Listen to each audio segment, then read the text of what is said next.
Hi there, I'm the Fairy Frog Queen, and I am here to give you a new moon reading. I thought I would start with this oracle deck to give us a bit of an energetic overview, and then if I feel like we want to get more specific, we can. Let's see, the first one we got is Throne. Your potential is endless. Villain. You can always rewrite the story. And Clover. Release your guilt. Okay, I'm gonna start there. Okay, so this card in particular, I think drew my attention the most.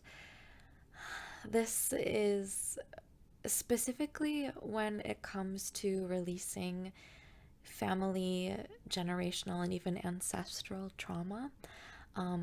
There can be a lot of guilt and shame from differentiating yourself from your family or family traditions, even if you are doing your best to heal.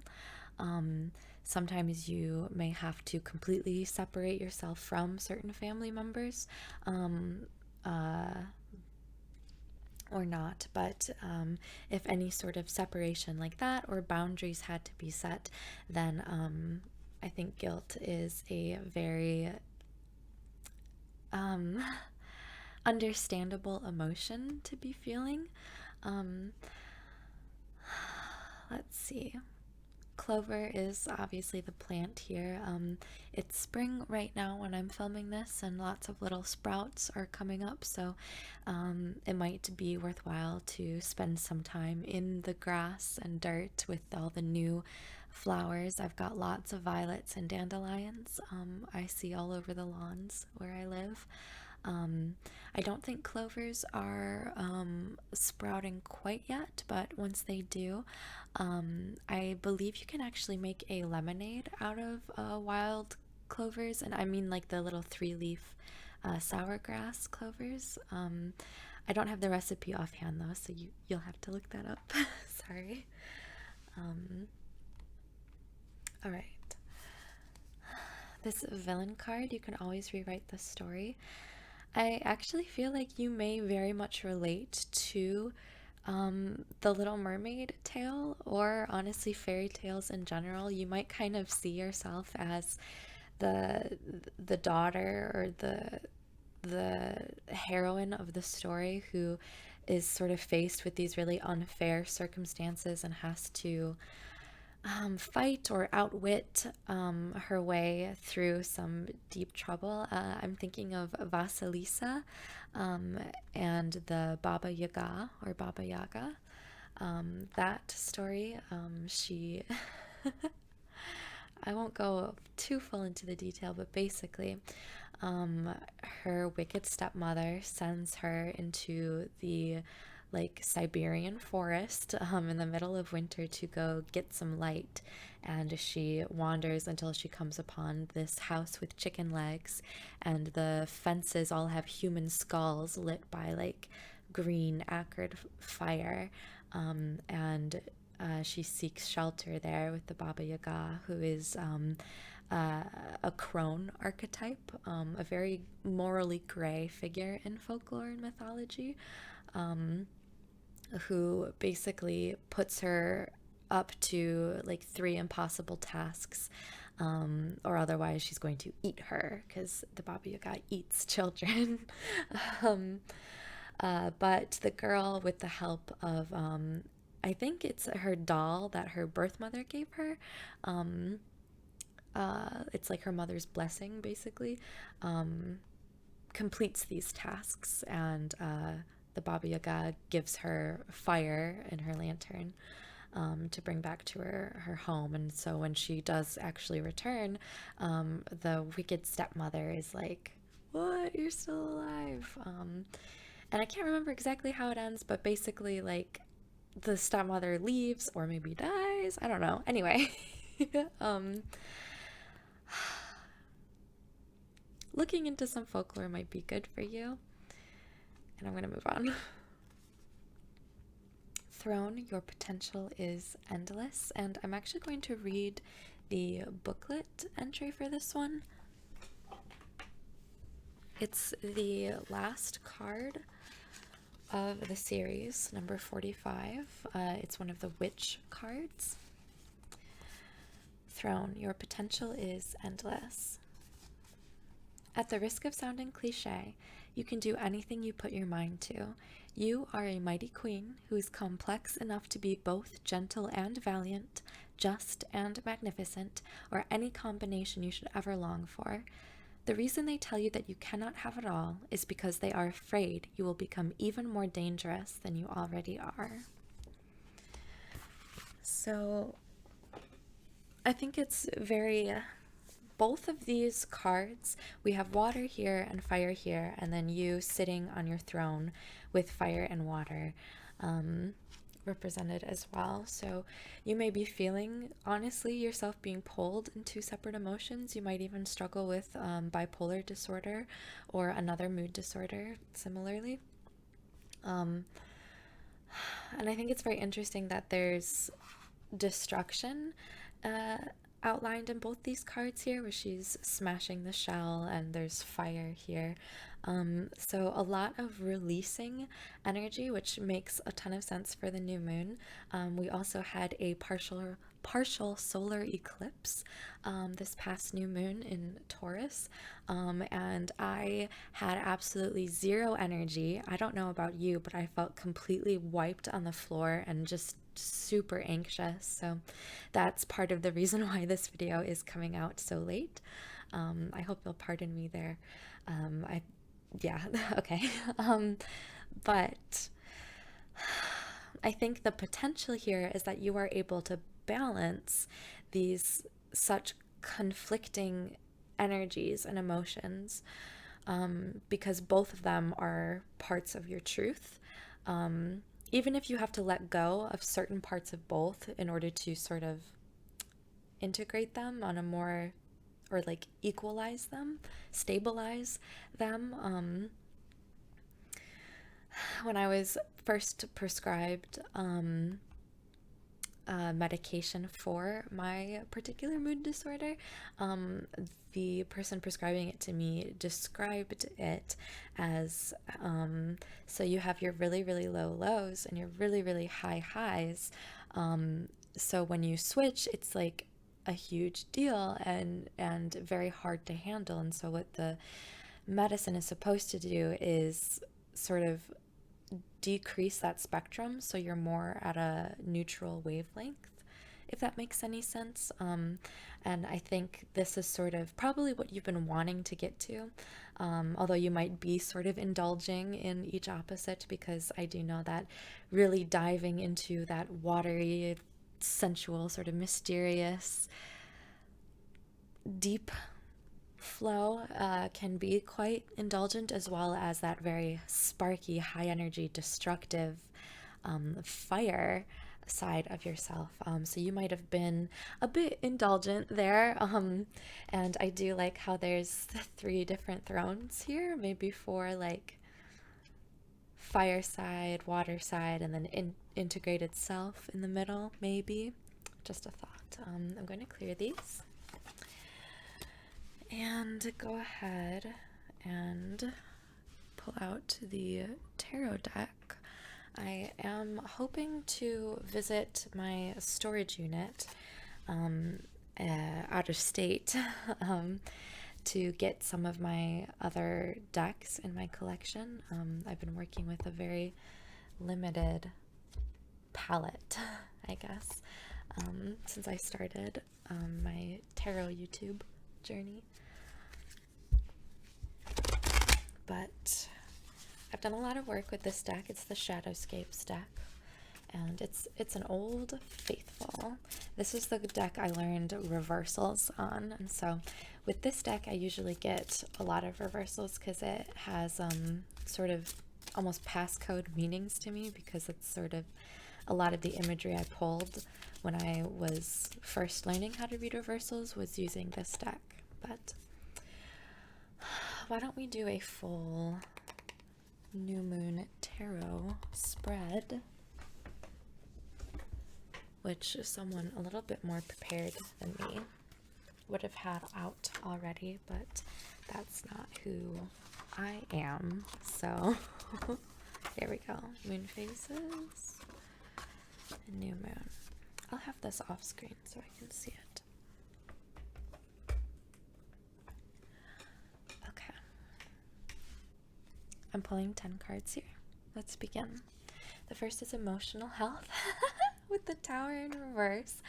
Okay, so I might not be far off there from saying you've been going up and down a lot lately, and perhaps when this video is reaching you, you are in the midst of a down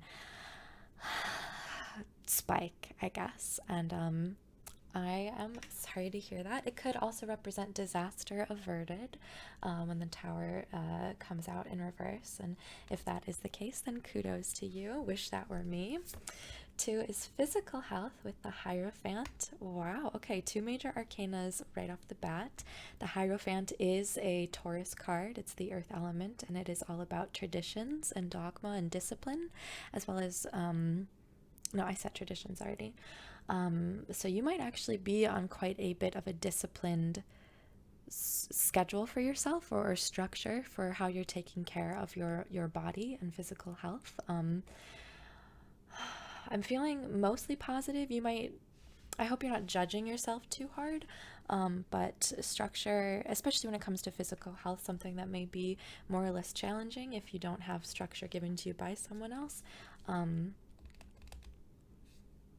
then good for you, I think. Family and friends, we have the Knight of Cups. Okay, I think your family and friends actually kind of look to you as a bit of a leader or a guiding light when it comes to expressing your emotions, since you are someone that kind of has been known to dive really deep. And so they might kind of trust your opinion on when they're in their feelings. Number 4 is love and romance, the 8 of Cups in reverse. So I see 2 sort of meanings for this. One could be you are deep in your well of self-love, living your best single life and taking yourself out on dates all the time with the bubble baths and red wine. 8 of Cups might also be a signal for you to leave a current situation that is not in your best interest.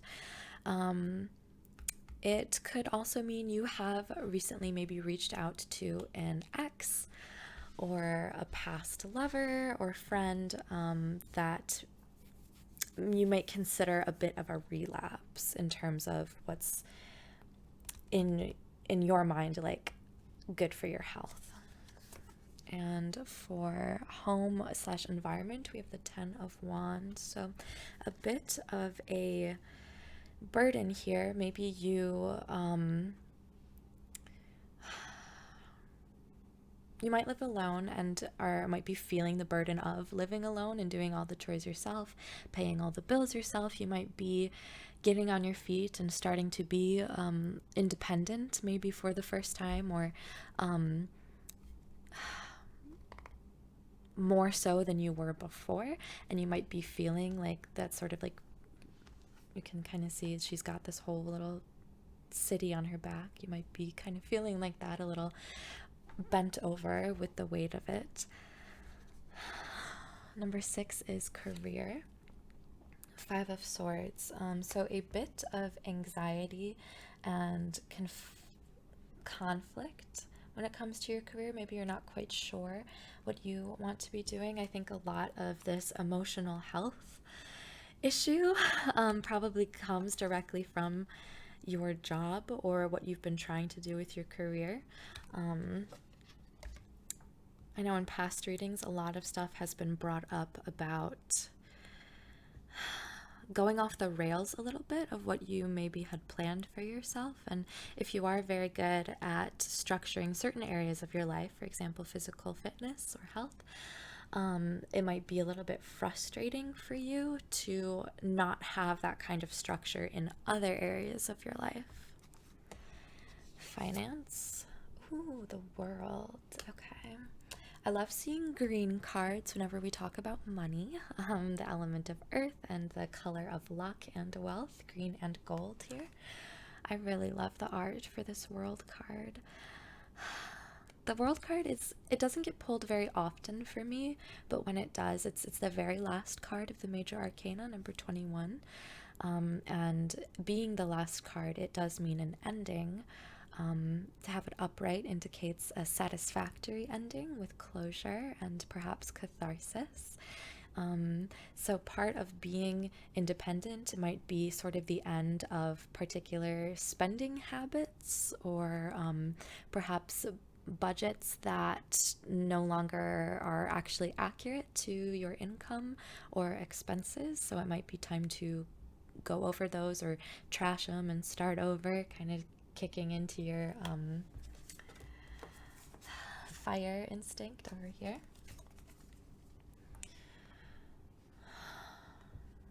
Okay. It might also be an end of how you view finances. Money is something that is, of course, very, very important, especially right now. And if you are getting financially independent for the first time, you might really be changing your view about what money means to you, what it means to be making money, what it means to have to spend money, and what you spend it on. You might have grown up viewing money one way and realize that it's actually something else for you. And I don't want to get too specific with it, since it's not really a financial reading, and the people's perspective on money is something that is so personal that I don't want to really give you specific examples without having you in front of me, I guess. Number 8 is fun. The star in reverse. So you might actually be finding it very hard to have fun right now, unfortunately. If you've ever worked with the Archetype deck by Carolyn Mace, I'll have to do an archetype reading soon. Well, I guess I could find it, because honestly, the best way to explain the star, if you're not well versed in tarot, there's the Magical Child card in the Archetypes deck. Let me grab it. I do have all my decks like on the ground behind me when I'm reading, and sometimes it's like, ooh, I'll just grab it. So, and no matter what I plan when I start to film, I always end up doing way more than what I set out to. I guess I just get so invested. There we go. That didn't take too long.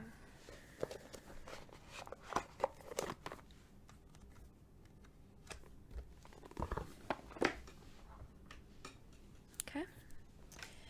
So, to have the star in reverse,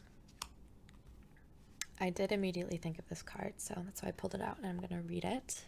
The light attribute, if it was in an upright position, seeing the potential for sacred beauty in all things, the belief that everything is possible. And shadow, what I think this card represents right now, pessimism, depression, and disbelief in miracles, believing that energy and action are not required for growth. So I think that this card, I like that it's purple because it kind of goes with the other ones, is kind of how you're feeling when it comes to fun and playtime and hobbies that aren't for your career. You might be feeling of like, oh, if I can't make money with it, then what's the point? Or if I don't have an audience, then what's the point? Or if I'm not making a difference in someone else's life, if I'm not saving the world with the activities I'm doing, then what's the point? And so you might wind yourself up like that so much that you just end up not doing anything, and then you're kind of stagnant in this sort of like pessimistic, depressed mode, I would say. I pulled this because when I went through the archetype deck a few months ago, like a while ago, and I pulled out 21 cards that I thought corresponded to the major arcana archetypes, And I can post that somewhere if anyone is interested in that. But number 9, community. Page of Wands in reverse. You might actually be feeling a little burned out on your friends here. You might be feeling quite alone, actually, and maybe not really part of a community, sort of like you're doing a very sad violin solo on your own. I don't mean to, I'm not laughing at you, and I hope you kind of giggled or maybe blew air out of your nose very quickly at that, because I'm not getting a super duper like sad, oh, I'm such a piece of shit. Like, I'm getting a very, despite what I said about pessimism over here, I am getting quite a hopeful energy from this. And you might, just hearing someone else sort of validate the more shadowy feelings you've been having might actually kind of lift your spirits in a weird way, because you might be like, yes, that's exactly what I've been feeling, what I've been going through, and I just didn't know how to say it or know how to express it. Because once you can identify something, then you can start to work through it, right? Number 10 is spirituality. And we have the Queen of Pentacles in reverse. Okay. It's a very dark feminine goddess energy here. And of course, when it comes to connecting to any sort of energy spiritually, and especially with such a powerful card in reverse, I want to tell you not to like reach out or open your home to like whoever without laying proper protections, cleansing your space, making sure you're only letting in energies that have your highest good in mind. And witchcraft is quite popular in mainstream culture right now, and so there's like a million resources out there, and find rituals that work for you. Okay, I feel very good about this tarot reading, and I hope you do too. It feels very much like spring, I will be honest, with all the conflict or low moments or frustrations. I think spring is a really frustrating season. Part of that is because in my mind, it's not getting as warm as I want it to after winter. Like, I want it to be summer immediately, but it can't be summer immediately. It has to be spring first, at least where I live. I know seasons around the world are different, depending on where you are. But it's that like itchy, frustrating period of growth where it's, or like, you know, when a scab is healing, it's itchy. And so that's like really frustrating that you might not have all the answers you want. You might not have the relationship you want, or the situationship you're in might not be exactly what you want. But I think honestly, you are exactly where you're supposed to be, as frustrating as that might sound, especially right now. I can't stop smiling. I'm just like so excited for you to be in this period of frustration and growth and itchiness, because it is a really useful place to be, because you learn so much about yourself and the world and your life.